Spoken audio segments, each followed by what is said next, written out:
Is there space for you in your life? What's going on, Secoya Nation? Dr. Schilling bringing today's Wellness Wisdom is inspired by Nissy. Gave me this little tidbits. We want to give a shout out to her. So the point is, like, people these days are going wild, trying to do so many things in so little time, and they literally have nothing left for themselves. So we're going to share a story with you. One of our participants, Michelle, she's, I don't know, middle-aged anymore. We don't know what that is. So let's say she has parents who are ailing, elderly parents. She's trying to care for them, keep them in their house. She also has kids who have kids of their own.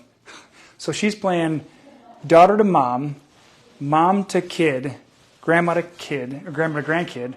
She's trying to work full-time, and she's trying to do everything. So the question is, do you think, in this example, that there's any space for her in her life? I would argue, and we would argue as a collective, that no. So if you think this is interesting, check out a previous video we did on boundaries, because ultimately this is a boundary issue, that if you don't set boundaries for yourself, it's not going to matter who is in your life, because you're going to be out of your life. So framework. Let's talk about when it looks like, what does it look like for having space for yourself? For this woman, this lovely human being, to not have a schedule to say, I'm only available for this time for my daughter or son, whoever it is, and my grandchildren, like, schedule it out. But first of all, schedule in time for yourself. It's keeping you in your life. Like, what's my non-negotiable self-care routine? I can only help my mom on these days, and I'm going to have to ask my siblings to help on the other days. I can only help my daughter or son out on these days and be involved in their grandchildren's life on these days because I work full-time. I have to take care of my own family, my husband and I, or whatever it is for Michelle. And it has to be planned, because it is too easy for a person with a giving heart to get sucked in all the different directions. I think of the opposite of an octopus. They have 8 appendages.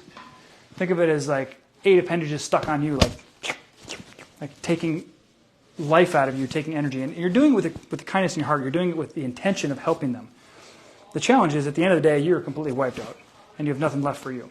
So if you don't plan it, if you fail to plan, you plan to fail. And so if you don't plan to keep yourself in your life, you don't set those boundaries that we talked about in the other video, you're going to have a situation where you are going to be giving everything and having nothing left for yourself. And, you know, it's great to give, but if it's always giving out and you're not filling your cup back up, or you've punched holes in your cup and you're still giving out and it's just draining, you're not going to have anything left. So there's an opportunity for Michelle to step up and say, okay, I need to honor myself.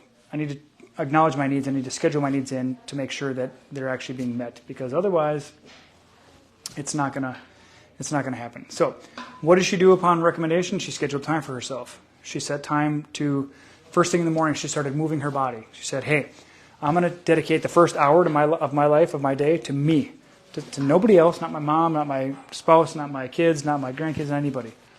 Nourishing my body with movement, with meditation or prayer, with whatever it was that she chose to. She asked for help where she needed it. She asked her spouse to step in and say, hey, I need you to help out with the kids and the grandkids, because I can't do it. I'm helping my mom, trying to stay in her house. Okay? And so her physical symptoms, we saw dramatically drop in a rapid period of time. I mean, very short period of time, because she was denying her needs.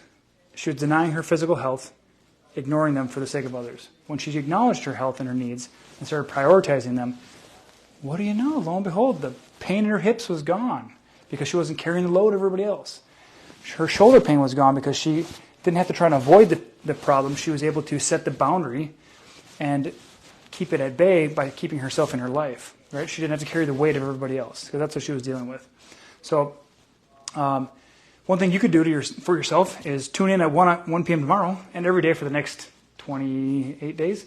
We're doing a toned arm challenge, thanks to Tina, who has inspired us by saying, hey guys, let's do another challenge. So we did a push-up challenge back in November, 30 days. So join us tomorrow at 1 p.m. for the toned arm challenge. You can get your tickets to the gun show for you, get the guns out for the sun and stuff like that, and get your vitamin D shot. We call it sun in a bottle. What do we call it? Sun in a shot. Sun in a shot, because you're going to want to be healthy as the sun comes back out. You know, April 9th. September 9th to April 2nd. So you won't see any vitamin D from the sun till April 2nd. April 2nd. Thank you. Got to slow my brain down a little bit here. Anyway, super excited to bring this to you tonight. I hope you find ways to keep yourself in your life. Watch the video on the boundaries. Join us tomorrow to get pumped up, and we'll see you tomorrow. All right, guys, have a great night.